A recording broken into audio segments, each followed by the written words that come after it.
Well, good afternoon, everyone, and welcome to Best of the Web 2021. I'm Richard Byrne, and thank you so much for joining me. We have 100 people registered to join us today, so welcome. If you are here right now for the live session in GoToWebinar, there is a little Q&A panel where you can say hi, let me know where you're from, and let me know what you're drinking right now. I'm having a nice cup, as you can see, of steaming hot cocoa, Swiss Miss hot cocoa, because it's cold here in Maine, and that's what you have in the afternoons. You have a nice cup of hot cocoa. So please say hi, let me know you're here, and if you're here in the live session at any point, please feel free to ask anything. Use that Q&A panel, that chat panel, ask me anything at any time over the course of the webinar. And someone else just popped in there from Johnston, Rhode Island, drinking hot tea, Debbie says. Wimberley, Texas. I've been there. I've actually been to Wimberley, Texas. Can't remember why I was there, but I was there. Hey, Jeff's here from Minnesota. Glad to see you. Grace from Culver is here, from Culver, Indiana. Welcome. Yeah, it was 4. So Jeff is familiar with cold temperatures, being from Minnesota. It was 4 here yesterday, Jeff. That's Fahrenheit for my Canadian friends. 4. So yeah, it was cold. Oh, and from Rod saying hi from Santa Barbara. Thank you. All right. Let's go ahead and get started here. Oh, someone else just popped in. Oh, from Greece. You win. Jerry says hello from Fargo, North Dakota. Jerry's also familiar with cold weather, I'm sure, coming from Fargo. Another place that I've been. And I've been in the winter even to Fargo. So I know how cold it gets there. All right. Hello from Romania. Wow. The whole world is here today. All right. So for folks who are not familiar with me, I run freetechforteachers.com, which is probably where you found out about this webinar. So you probably already know that. I've been doing it now for almost 15 years. I started practical ed tech almost 10 years ago. I've taught high school social studies. I've taught high school computer science. I'm the dad to 2 awesome little girls, Isla and Emma. I'm also the dad to a dog, Mason, who is laying down right next to me. He might make an appearance on the webinar later. I like to ride my bike and I like to ski. So should point out that if you're interested from the shameless commerce division of my life, I have a new ebook that you can get at yelkey.com/future for the next 18 hours. That's still available for about 18 more hours. It's 50 Tech Tuesday tips. If you're a tech coach, a media specialist, a teacher who just gets asked at the last minute, hey, can you do a workshop for us on our Tuesday afternoon staff meeting? This ebook is for you. It's curated from 400 of my practical ed tech newsletters. I picked out the 50 most popular editions and put them all into one ebook. It's loaded with tutorials. You can check that out there. And now into what you're really here for, which is my best of the web, my favorite things of 2021. And my criteria for selection is pretty vague, I gotta tell you. It's did I think it was useful? Did I think the tool had a lot of utility? Not just for one subject area, but kind of across the board. Okay? With my background in computer science, I could have picked some really niche products that would appeal to like 3 people. But I went for things that had a broad appeal here. I also chose things that had a lot of readership response, some of the most popular things that I wrote about all year, and also things that I just think were kind of neat, that maybe aren't all that useful, maybe weren't all that popular, but I think are just neat. That's that. And the order in which these are presented is completely random based on how I wrote them down in my notebook. I was going to hold up my notebook for you. My notebook over here. Based on how I wrote them down in my notebook, that's the order in which they are presented. So the first one is one that came to me just about a month ago. and it's called Spinner Wheel. And there are, gosh, dozens of things like this on the web where you can put in a list of names and it will randomly pick one. But one of the things I like about Spinner Wheel, as you might see in the bottom here, you can use it to have a whole bunch of spinners spinning at the same time, and then create random groups or random story starters or even random math problems by spinning a set of wheels all at once. And by the way, as we go through here, I have lots of video tutorials embedded. So at the end, you'll get a copy of these slides. You can watch all the tutorials, but I'll bring up Spinner Wheel because it's so much fun and so useful for a lot of different things. Wow, and more people just showed up. Like 10 more people just signed in all at once. Right? So here's Spinner Wheel, right? Now, I'm going to just go in and put in some names. There's Mason, Tim, Jeff, Sam, Bob, Kenny, Ted, okay. Garth, Wayne. Okay. Party on. There we go. So I've got my names right there in my Spinner Wheel. Now, let's add another one over here, and let's edit this one and just have, let's say, red, blue, green, orange. And now I've got these two wheels. I can spin them at the same time.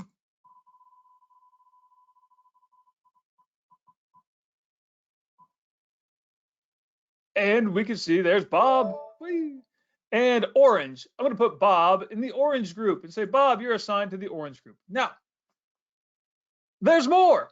Let's add another spinner. All right. So we can say we want to add another spinner. All right. Oh, there we go. Let me cancel that. Let's go back and make a new spinner wheel. Let's refresh this whole thing. And we'll make a new spinner wheel with Bob, Wayne, Tim, Garth, Sarah, Sam, Jess, Jeff, Jim, John. Let's add another one. And let's say we'll put those in groups. Let's add another one over here.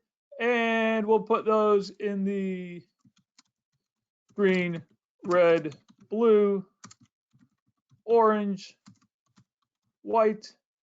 And over here, I'm going to have snow, leaves, grass, sun, clouds. Now we'll spin them all. And I might say, Garth, write a story about white snow. And now we've got our little story starter. So that's Spinner Wheel. I think it's neat. You can do a lot of different things with it all at once. Oh, good question. Yes. So you can save that. I am not logged into my account right now, but you could save that and call it, my random stories, or my random story starter. And you can sign in with your Google account to save it. So you can see that I can sign in with my Google account and save it all. Okay. And so now I can revisit that at any time and keep reusing them over and over again. You see there's another one I have, my random group picker, my random names, and we can reuse those at any point. All right.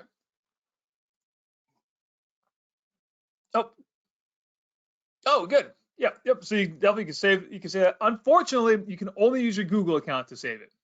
So my Microsoft using friends, you're gonna have to get a free Google account in order to save it in Spinner Wheel. All right. So this next one is Moat, and it has become super popular this year.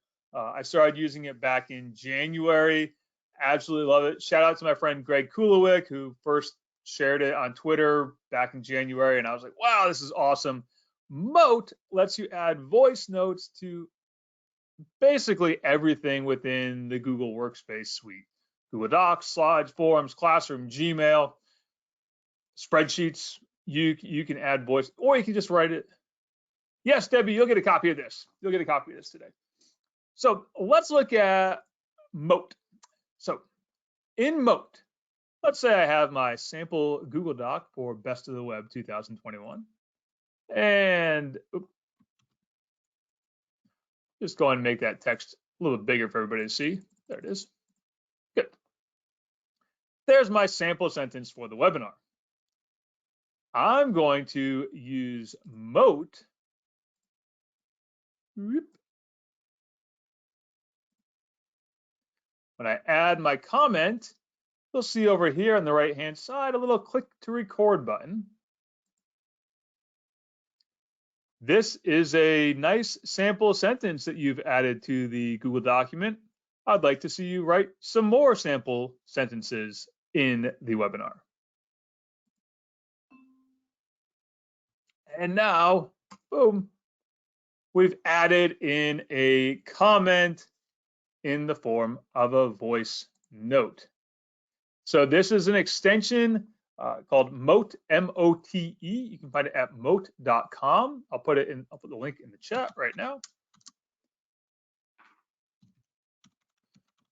Moat.com.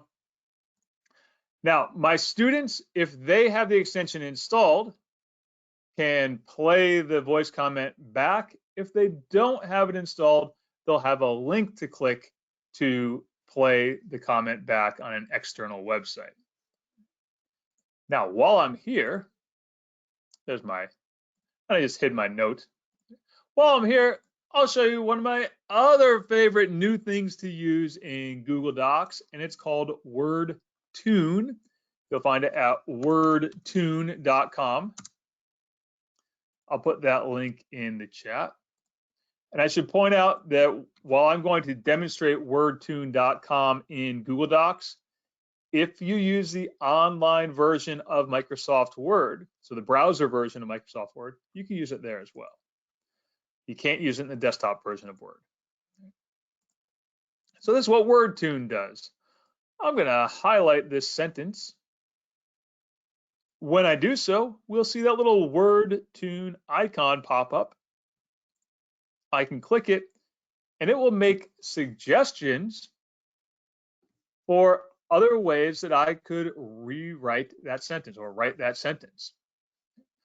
And if I like this one, now it has added that suggested sentence into the document for me. Now I'm using this in Google Documents. You can also use it in your email. So if you're using Gmail, if you're using Outlook, wherever you access your email, as long as you're accessing your email through your web browser and not through a desktop client, you can use WordTune to tune your sentences. And again, I'm using it in Google Docs. Little trick of the trade, I write a lot of my blog posts in Google Documents and then copy them into my blog post editor, because WordTune will work in my Google Docs, but does not work very well in the blog post editor. So that's just a handy little tip or trick there. All right.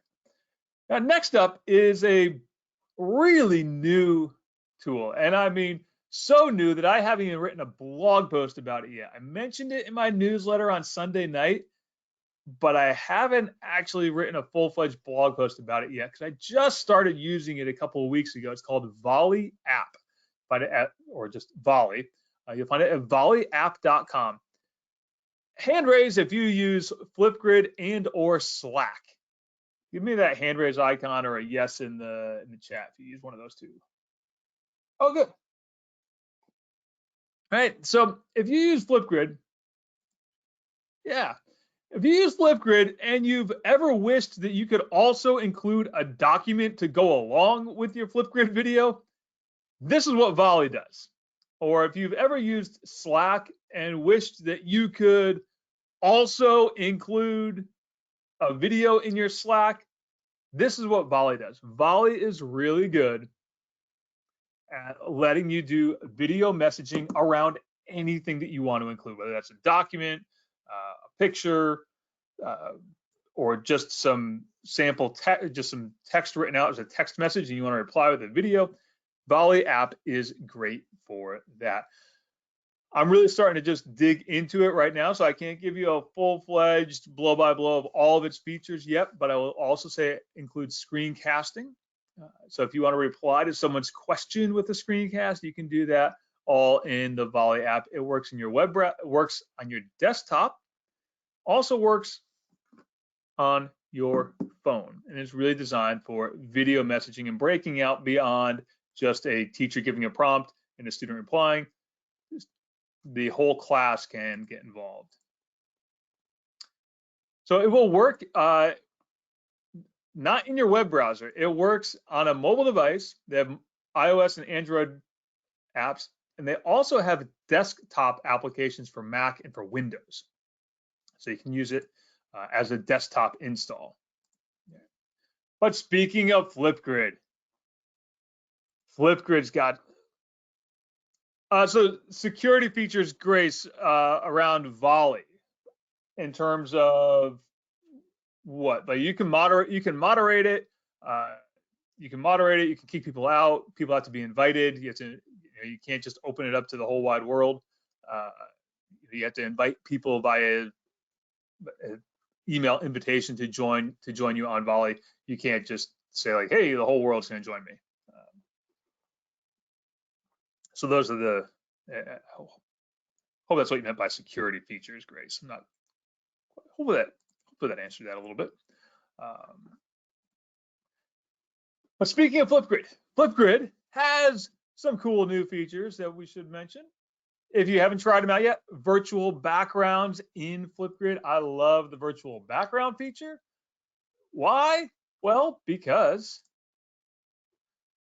you don't have to see this that's behind me. Or if your students are using Flipgrid at home and they don't want to show, their bedroom or, their little brother or little sister in the background or whatever else, virtual backgrounds are awesome.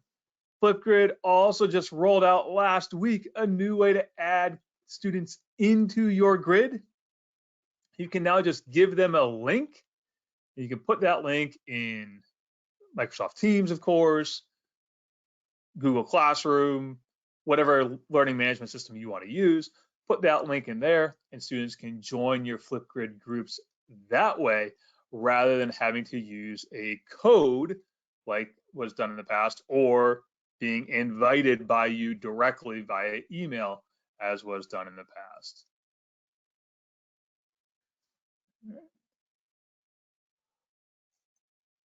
So Anne Louise, that's a good question. We can talk about that at the end. There's a variety of different ways that happens. Anne Louise asked, how do these services make money? We can talk about that at the end. Let's talk about Classroom Screen. Classroom Screen, one of the ways they make money is they do sell upgrades, but you can also do a lot for free with Classroom Screen and Classroom Screen, not Google Classroom. Classroom Screen is one that came to me from a teacher who read my newsletter and said, hey, you should check this out. And I was so glad that she did. A teacher named Erin sent this to me, and it's a really cool tool. I wish I'd known about it earlier. We can create a screen that has a whole bunch of really handy little things on it.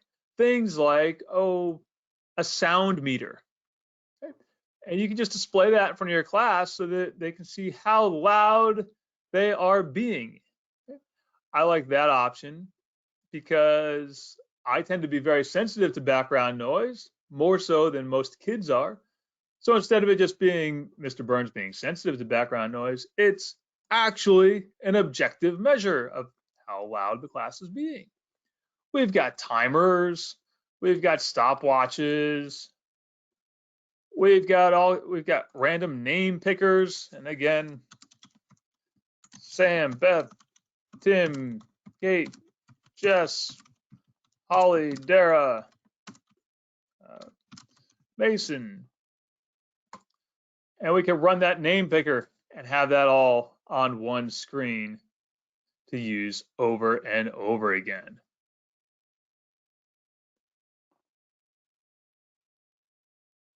Oh, Denise, I actually have something queued up for you. So Denise just asked a good question.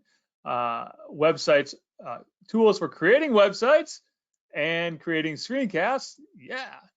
Ellen, yes, you can save your classroom screen and reuse it. Now, in this case here, you can see I'm logged in and I can open that screen that I just created, and I can save it and reuse it over and over again. So I don't have to keep adding, I don't have to keep redoing this list every single time I want to use it. I can just have that queued up all the time.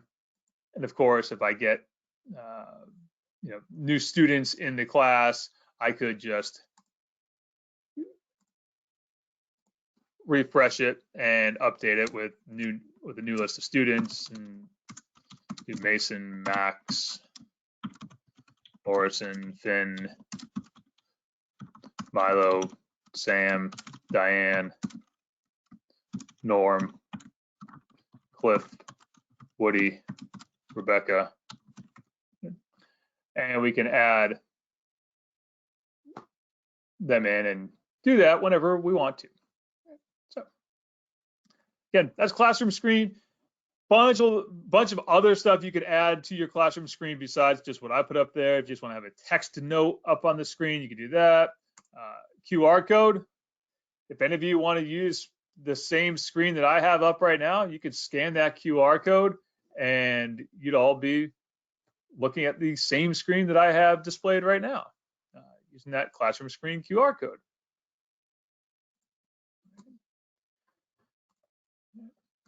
So there is a question in the discussion there. By the way, with 100 people in the discussion, I have it showing just to me so that I can actually see all the comments. Otherwise, we go by way too fast. There was a question in there about making videos. One of my favorite new things, I love Canva. As you can see, I'm using Canva right now. I use Canva for all kinds of stuff every single day of my life. I use it for graphics, for videos. I use it for making videos.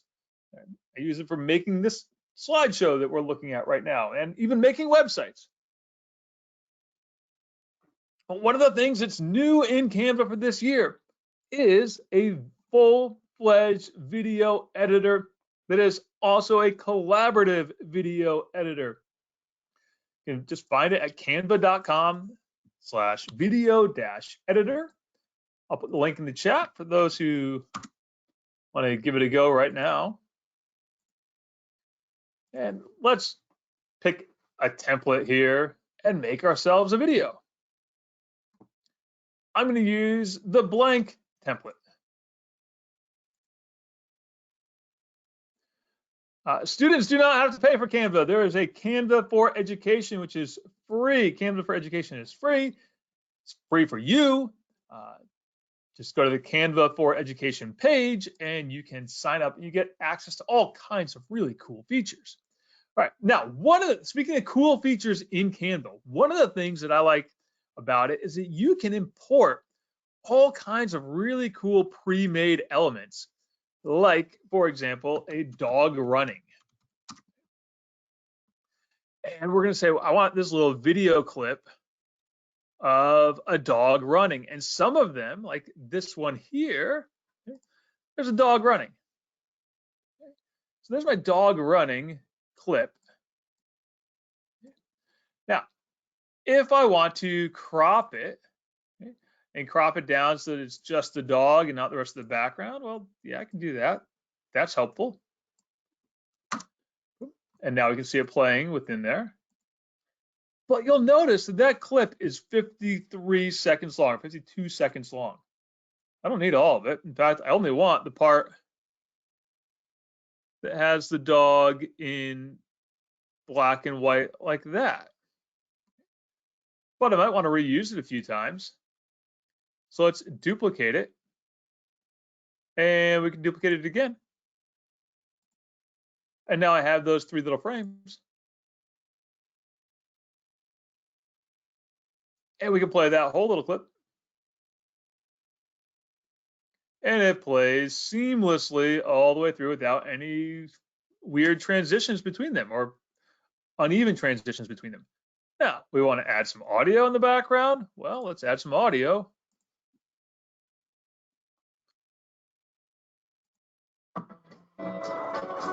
Let's use that. Drop it in. It automatically trimmed to fit the length of the video that we have so far.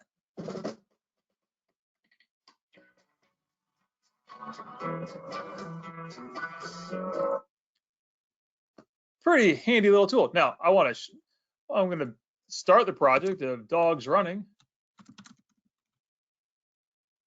And I want to share it with my friends. Let's say I'm going to invite Mason.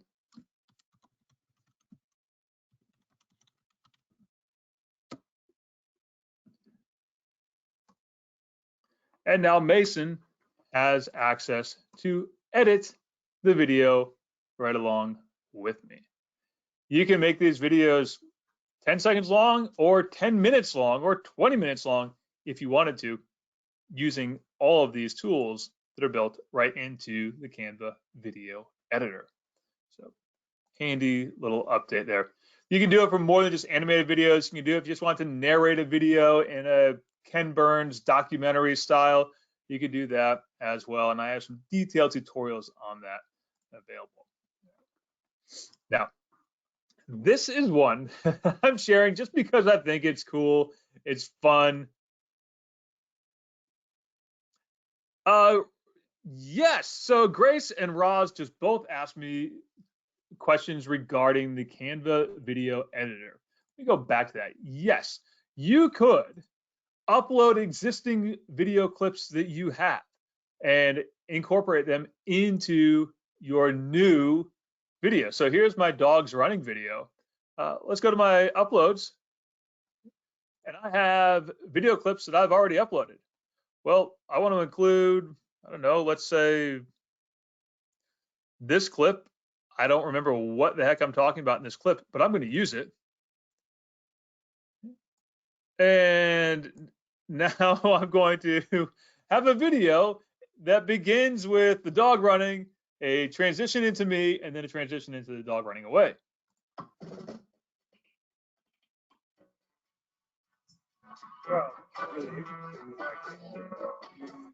So that's a video of me talking about something and my dog running in the background. Now, I could also change it out this way. Let me take this out. Let me delete that page. Oop. Let me delete that clip. And instead of having just the dog on the page there, I could have this. Hi, my name is Richard. And there's that video clip along with the dog running. And let's see how crazy that would look.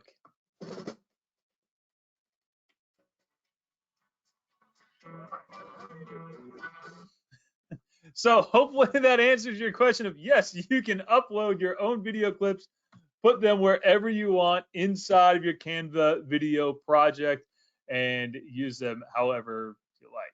All right. So this one here,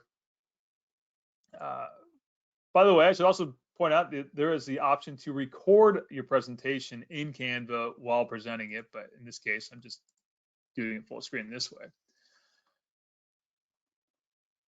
I've been using this with my own kids. As I mentioned, I have two little girls, a 4-year-old and a 5-year-old, and they are obsessed with animals and wildlife. They love, and in particular, my 4-year-old is really fascinated with platypuses or platypus the platypus. She's fascinated with the platypus. And with the help of Google's AR engine, I can just do a Google search on my phone for an animal, and it will place it virtually in our house, or in the case of the wolf, outside of our house. There's the little platypus, and it's swimming around in the entryway to our house, or this one here.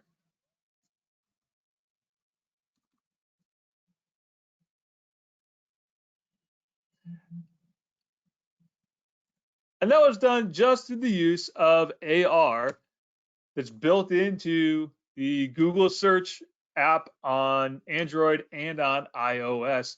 You can put these digital animals anywhere you would like. Yeah, so let me try to demonstrate that. Let me show you how I made that. Okay. So good question, Roz. Let me try to bring that up on my screen here. Give me one moment while I try to bring up the Air server.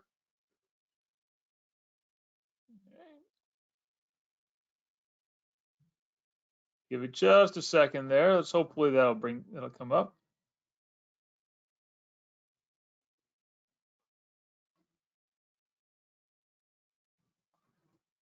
And let's see if it'll bring up. My Air server is showing you just a blank screen right now, though. Hold on. And oh, there it goes. Sometimes running Air server while also screen sharing in a webinar is a little bit tricky, but here we go. So I'm going to bring up on my phone here. I'm going to do a little search. Okay. Let's say I'm looking for a search for a platypus. Okay. There's a platypus. And I'll do a view in 3D. It'll show the platypus swimming around. Now, if I click view in my space, or view in your space, I should say, it's going to turn on object blending. It's going to show you my desk, because what you're seeing right now is actually inside my office. There we go. There's my bike, and there's a platypus now swimming around on top of my laptop. Oh, there it is. There's a platypus now swimming around. Now, that button you see in the center, I just hold that down. Oh, let's get the platypus back. And I can let me try that one more time. There we go. You can see everything in my office now. It's pretty dirty, isn't it? Okay. If I hit this circle in the center, it'll record everything. There's my dog. Say hi to Mason.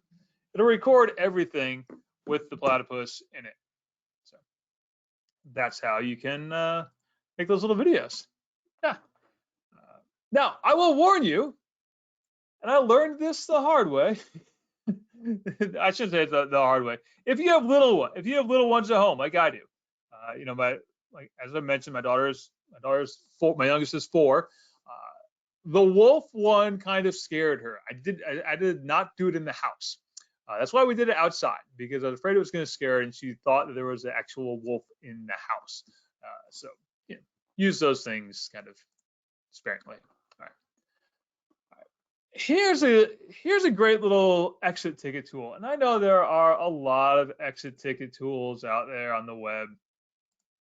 You know, people use Kahoot, Quizalize. You know, pick your tool of the day, your game system of the day, GimKit or GymKit, depending on how you pronounce it, I guess. Clickers, there's lots of them out there. Ziplet is one that I like, in part because it has a lot of pre-made questions already in it, but also because it has an option for me to reply to students individually or to reply to the whole group based on what I'm seeing for feedback. So here's a Ziplet class that I have, and I'm going to ask my class a question. It's my Comp Sci 1 class, and you can see there's a class code for it. I'm going to ask a question. Now I could write out my own question, or I could also do one of the many pre-made questions that they have, like, how well did you understand today's lesson? What's something you'd like to practice again? Right. What are you struggling to understand at the moment? Right. Let's use that one. And we'll see here our questions can be responded to with a linear scale, just a little emoji, We could say, hey, give me an emoji reaction. You know, obviously for this question, it wouldn't work very well to give me an emoji as a response to what would you like to know more about, or you can do multiple choice. In this case, we'll do text. Okay. What are you struggling to understand at the moment? And I can say reply anonymously or not, ask the question now or ask it later. We can ask it now. Okay. And so there's my live question. What is one thing you'd like me, what are you trying to understand at the moment? Okay. And we can go and look at that. Right now, I don't have any responses to it.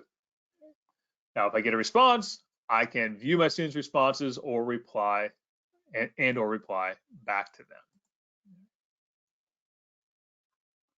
My hot cocoa is getting cold, which tells me, Richard, you need to go a little bit faster. All right. I've got about 6 more things to cover here, maybe 7. Can't remember if I can count that well. So Lumio is a relatively new one. And again, Lumio is one of these tools. It's produced by Smart. So folks who are familiar with Smart, Smartboard, Smart, and their suite of tools, Lumio, which you'll find at loom.io, LUM.io, has a lot of things you can do with it. You can make formative assessments in it. You could make a fun little quiz game in it. You could just give a presentation with it. One of the things that I like about it, and you'll see I have it written here, it remembers students' devices, meaning students enter the class code one time, and provided that they don't wipe the history in their browser and wipe all the cookies out of their browser, it remembers their devices. So that they switch between activities, they don't have to re-enter a code. So if you start the day doing a warm-up activity in Lumio and the students enter the class code that in the morning, if you come back to use Lumio later in the day, the students don't have to enter the class code again. It just remembers their devices. And that can keep going on for days, again, as long as kids don't wipe the history on their devices, they stay logged in. So it makes it really easy to keep using Lumio throughout the day or throughout the course of your class period, depending on how long your class periods are. And I really like that option where I can start the day. I'm going to use my Lumio to do a little warm-up activity of match the PC parts to the names.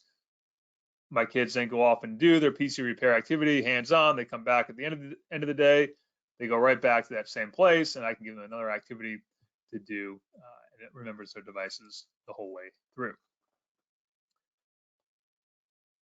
My apologies. I can't remember who asked me this question a little while ago, but I saw it in the chat about making websites. If you want to make a simple website, a newer option that I really like because I like the aesthetics of it is card.co.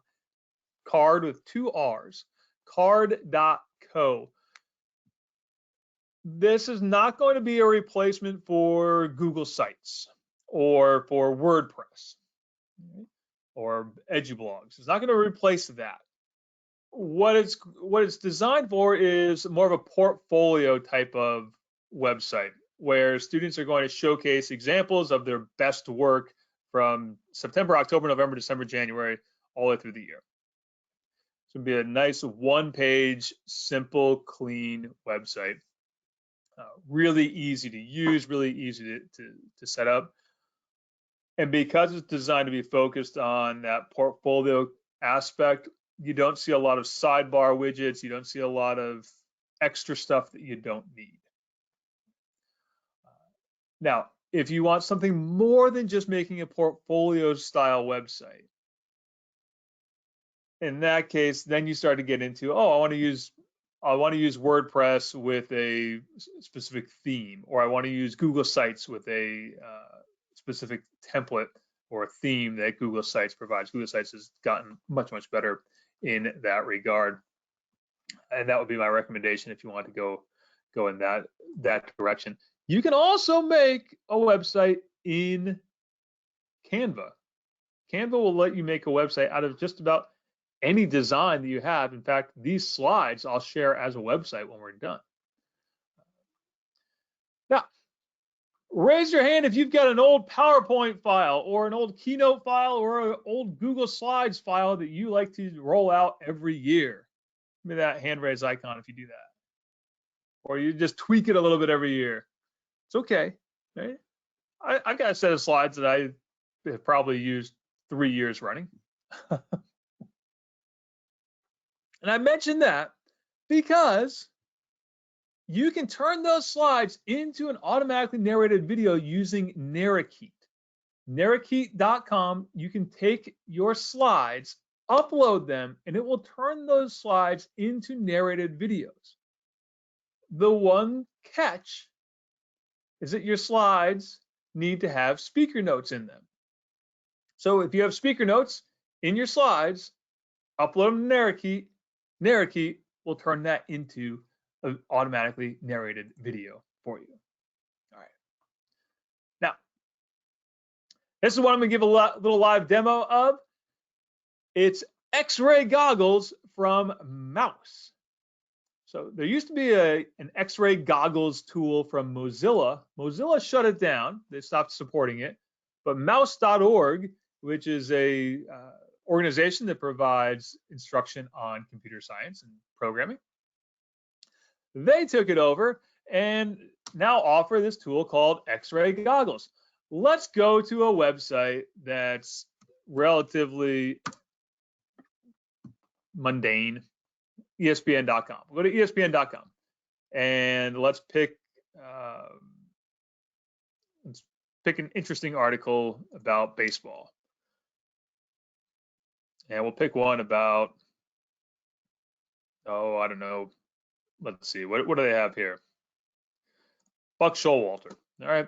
Buck Showalter is now the manager of the Mets. But with X-ray goggles, which is a browser bookmarklet, what I can do,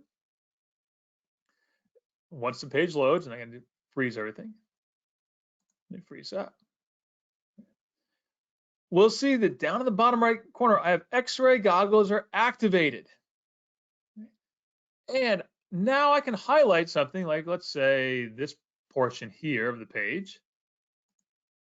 Again, it's running a little bit slowly. Let's stop this guy from talking. This is one of those things that sometimes is a little bit funky in a webinar format. Let me stop that and cancel that. Okay. Let me stop this guy from playing. Okay.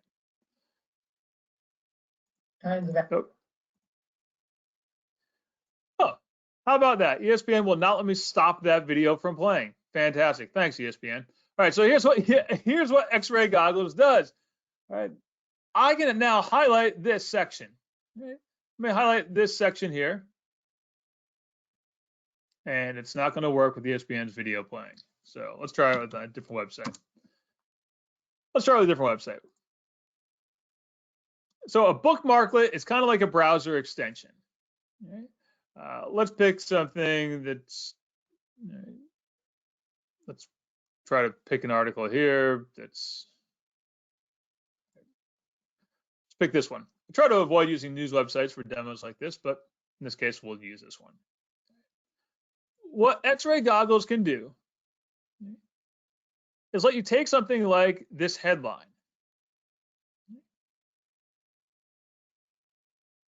And it will show you the way that the code behind that headline was written. Okay? You can see right there, there's the HTML for it. And we can swap this out, okay, and say that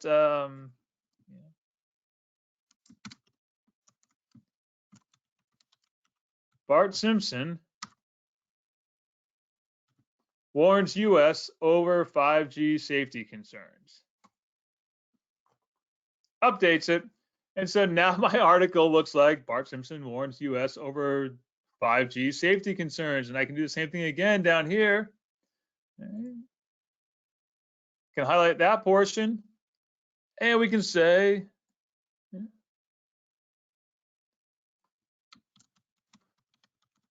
Bart doesn't know what 5G is, but he doesn't like it. And we see there's the new sentence in the article. So kids see the HTML that's written behind it, and they can change it out on their local copy. Now, if I wanted to print this out, I can go and print that out with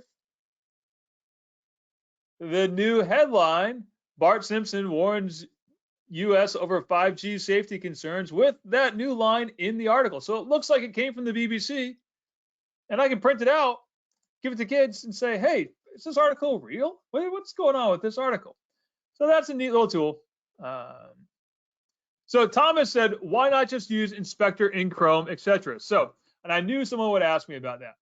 Here's why, Thomas, because a lot of teachers, or I should say a lot of teachers, yeah, I'll say a lot of teachers wouldn't know how to do that same thing using the Inspect tool in Chrome. For those who are wondering how to do that in Chrome, okay, let me grab that same article. If you want to use the Inspect tool in Chrome, let's go here. Where's that article? There it is. Okay. We're going to do a right click, inspect the page. It's a lot easier for me to teach to teachers to use X-ray goggles than it is to, okay, now you have to go through and you need to find in the article the portion you want to change, and then find the matching section in this long list of HTML over here on the right hand side.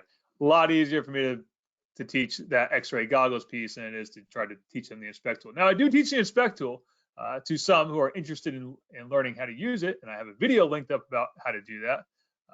But that's why I don't generally teach the Inspect tool unless somebody asks about it. X-ray goggles is a lot easier to introduce to people. And we're getting towards the end, so I'm going to point out just some updates to a couple of tried and true things like phet and the interactive physics, math, chemistry simulations that they offer. Many of them this year were updated to include accessibility options, so they will work with for people who need to use screen readers. phet simulations will now work with screen readers, again depending on the simulation itself. There's also some improved navigation on those phet simulations. I'll point out Tracked, which is a new tool or a new service that offers peer-to-peer learning activities, done kind of like in a TikTok-like style, in which kids can learn from other kids about all kinds of things, from how to take better nature photographs to how to win at different video games, to how to create MP3 files and how to edit music tracks, and all kinds of really fun stuff that kids are interested in. To point out Screencastify, again, a tool that I've used for years, got updated this year with a couple of handy new things, including the ability to blur faces and objects in your videos, as well as the option to add interactive questions into your video. So if you make a screencast video and you want to have your kids answer questions as they're watching your video, you can now do that with Screencastify. Blackbird Code, which you can find at blackbirdcode.com. If you teach coding, or you have been asked to teach coding and you don't have a lot of coding experience, Blackbird Code is a nice option. This is a tool that launched back in April. I tested it out with my high school students, with my some of my high school students who didn't have prior coding experience really liked it. My kids who had some prior coding experience, they still liked it. They just went through it really fast. It's completely self-paced coding lessons for middle school and high school students. They, like I said, if they have previous coding experience, they'll go through it pretty quickly. If they have no previous coding experience, it'll take them a little bit longer. TeacherMade is a tool that I've been using for a while now to turn PDFs into interactive online activities. One of the things that I like to do, because I cannot do graphic design to save my life, is I will grab a Canva worksheet template, save it as a PDF, and then upload it to TeacherMade to make it into an interactive activity.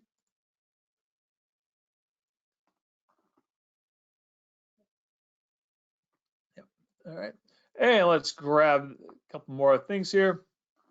The Wick editor. If you want to make a quick little animation or a stop motion movie, Wick editor is free. You can use it right in your web browser and design your own animation. Glide apps. Again, a tool that I've used for a couple of years to help teachers create their own mobile apps, or students who are not learning programming to make their own apps. If you can make a Google spreadsheet, you can make an app with Glide apps. This fall, they updated it to now include support for audio files, so you can have audio files in your Glide apps. And my last favorite thing of the year, and this has been around for a while, but I published something about it back in the spring, and it became one of the 3 most popular blog posts of the year. And that is, you can see what's behind a bit.ly or tiny URL without clicking on it by simply adding the plus symbol to the end of whatever URL you're given. So, for example, I'm going to go to bit.ly.com, and I'll give you a demo with one of my shortened URLs. So let's say I have my shortened URL right here. Now, this short, let me blow it up a little bit. So this shortened URL, bit.ly/2zznup2, is going to go to my landing page for my tip of the week newsletter. But you might not know that. So what you can do, let's say someone's given you that link. Add the plus symbol to the end of it. And it will tell you where it's going to direct you to. So if someone gives you a shortened URL, whether it's a tiny URL or a bit.ly URL, and you're not exactly sure where it's going to go to, don't click on it, copy it, add the plus symbol to the end of it, and it will take you to the bit.ly page or the tiny URL page to show you a preview of what you're about to go and see. And if you don't like what you're about to go and see, then don't click through. So it's a nice little way to make sure you're not clicking on anything that's a little bit nefarious. So it's just just add a plus symbol to the end of a bit.ly or tiny URL link, and you will see a preview of where that page is going to take you to. Again, one of the 3 most popular things that I've written on my blog this year, and I've written 800 something blog posts. That's one of the 3 most popular things that I've written. So I thought I should definitely include that in my best of the web for 2021. And to wrap this up, we are almost to 4 o'clock. I want to share a couple of things, just housekeeping things, again, from the shameless commerce division of my life. Thank you to those of you who have already bought this book, 50 Tech Tuesday Tips. Your support helps me keep the website going, makes it possible for me to do lots of free things like this webinar and like the Practical EdTech Handbook, which I give out every summer and fall. You can get the Practical EdTech Handbook at practicaledtech.com. That's completely free. Or you can purchase my ebook here, 50 Tech Tuesday Tips. And if you want a copy of these slides, if you want to view these slides, you can scan that big QR code that's on your screen, or go to bit.ly/3JASHQG. And finally, in the chat, I will put in my email address. If you have any questions for me about things that I talked about today, just send me an email. richard@burn.media is my email address. I try to answer my emails as fast as I can, although sometimes I completely miss them. So don't be afraid to say, hey, Richard, I emailed you last week, and get yourself back up to the top of my inbox. Shoot me a note. richard@burn.media is my email address, and I'm always happy to try to answer your questions as best as I can. And with that, oh, there's a question right now. Oh, you're welcome. And with that, I'm going to wish you a happy last 10 days of 2021. Those of you that are starting your winter vacations or summer vacations, if you're in the Southern Hemisphere, I hope you have a great break, recharge, happy holidays. Feel free to reach out to me at any time. I'm going to take a little bit of time off and recharge myself, and I'll be back at it next week with brand new stuff for the new year. So thanks, everybody. Have a great evening. Oh, one last thing. You will get an email from me later tonight. It's an automated email. You'll get it later tonight. It has a copy of this recording and a copy of the slides in it as well. Thanks, everybody. Bye-bye.